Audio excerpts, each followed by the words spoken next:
नमस्कार, माय महाराष्ट्रीयन किचनमध्ये आपले सगळ्यांचे मनापासून स्वागत. माझ्याकडे थोडासा कोबी शिल्लक होता. आता या थोड्याशाच कोबीचं काय करायचं म्हणून मला प्रश्न पडला आणि मी त्याची सुंदर अशी भाजी केली. चला तर मग रेसिपीला सुरुवात करूया. प्रथम कोबी बारीक चिरून घेतला आणि त्याच्यामध्ये अर्धा चमचा मीठ घातले. त्यानंतर हा कोबी असाच 10 मिनिटे ठेवून दिला. 10 मिनिट झाले आहेत आणि कोबीला भरपूर पाणी सुटले आहे. हे पाणी आता आपण पिळून घेऊ आणि काढून टाकू. कोबीमधलं पाणी जर पिळून टाकलं नाही आणि याच्यामध्ये असेच जर डाळीचे पीठ घातले तर मग ते गोळे अगदी पाण्याने भरलेले असे मऊ गुलगुलीत होतात आणि भाजी चांगली होत नाही. भाजीमध्ये हे विरघळून जाते.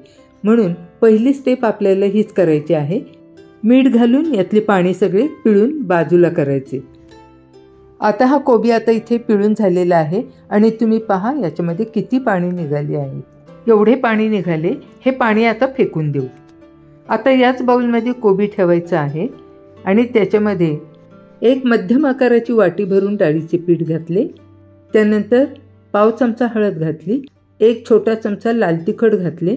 चवीनुसार मीठ घातले आणि हे चांगले मिक्स करून घेतले. मिक्स केल्यानंतर हे आपल्याला पुन्हा 10 मिनिटे असेच ठेवून द्यायचे आहे. तोपर्यंत आपण याचे वाटण तयार करून घेऊ. यासाठी एक मोठा कांदा उभा चिरून घेतला आहे. त्यानंतर पाव वाटी ओले खोबरे बारीक तुकडे करून घेतले आहेत. 2 टोमॅटो बारीक चिरून घेतले आहेत. 1 चमचा धणे आणि 1 छोटा चमचा जिरे घेतले आहेत.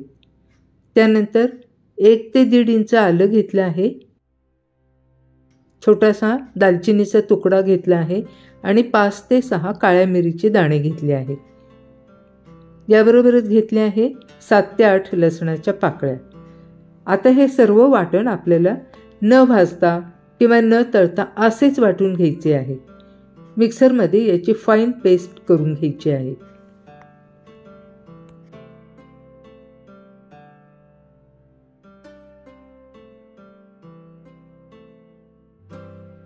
कोबीमध्ये डाळीचे पीठ घालून ठेवले होते. त्याला आता 10 मिनिट झालेले आहेत. आता याचे आपल्याला छोटे छोटे गोळे तयार करून घ्यायचे आहेत. साधारण पेढ्यापेक्षा थोडेसे कमी असे आकाराचे याचे गोळे तयार करून घ्यायचे आहेत. बघा, आपण ज्या वेळेला डाळीचे पीठ घातले होते त्यावेळेला हा कोबी किती कोरडा वाटत होता. त्यानंतर 10 मिनिटात त्याला किती पाणी सुटले आणि हे अगदी छान ओलसर असे झाले आहे. कोबीचे आणि डाळीच्या पिठाचे हे असे एवढे गोळे इथे तयार झाले आहेत. हे गोळे आता आपल्याला तळून घ्यायचे आहेत. गोळे कमी असल्यामुळे तेलही कमी घातले आहे. तेल तापले आहे. त्यामध्ये एक एक गोळा सोडून हे गोळे तळून घेऊया. फार लालसर होऊ द्यायचे नाही. गॅसची फ्लेम मिडियम ठेवायची आहे आणि मिडियम फ्लेमवर हे गोळे आपल्याला तळून घ्यायचे आहेत. आतपर्यंत हे गोळे तळले गेले पाहिजेत. तळून झालेले हे गोळे आता आपण बाहेर काढून घेऊयात आणि उरलेले गोळेही असेच तळून घेऊ. आता हे सर्व गोळे अशा पद्धतीने तळून झाले आहेत. गोळे तयार करून घेतल्यानंतर जे तेल शिल्लक राहिले होते त्या तेलातले 2 डाव तेल कढईमध्ये ठेवले आणि बाकीचे तेल बाजूला काढून ठेवले आहे. तर आता तापलेल्या या तेलामध्ये सुरुवातीला घालूया 1 चिमूट मोहरी, पाव चमचा जिरे. हे चांगले तडतडू देऊ. यानंतर याच्यामध्ये आपण जे कच्चा कांदा आणि टोमॅटोचं वाटण तयार करून ठेवलं होतं ते वाटण आता याच्यामध्ये घालून घेऊया आणि तेल सुटेपर्यंत हे वाटण आपल्याला चांगले परतून घ्यायचे आहे. आता घालू हळद. पाऊण चमचा लाल तिखट घालू. हे तिखट खूप झणझणीत आहे त्यामुळे मी त्याचा थोडासाच वापर केला आहे. थोडेसे मीठ घालू. कोबी पिळून घेताना मीठ घातले होते त्यामुळे या स्टेजला थोडेसेच मीठ घालायचे आहे. हे आता चांगले मिक्स करून घेऊ. तेल सुटेपर्यंत हा मसाला चांगला परतून घ्यायचा आहे. मसाला आता चांगला परतून झाला आहे. छान तेल सुटले आहे. यामध्ये आता घालूया 1.5 वाटी पाणी.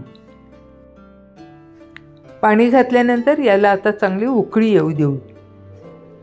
सणसणीत अशी उकळी आता आलेली आहे.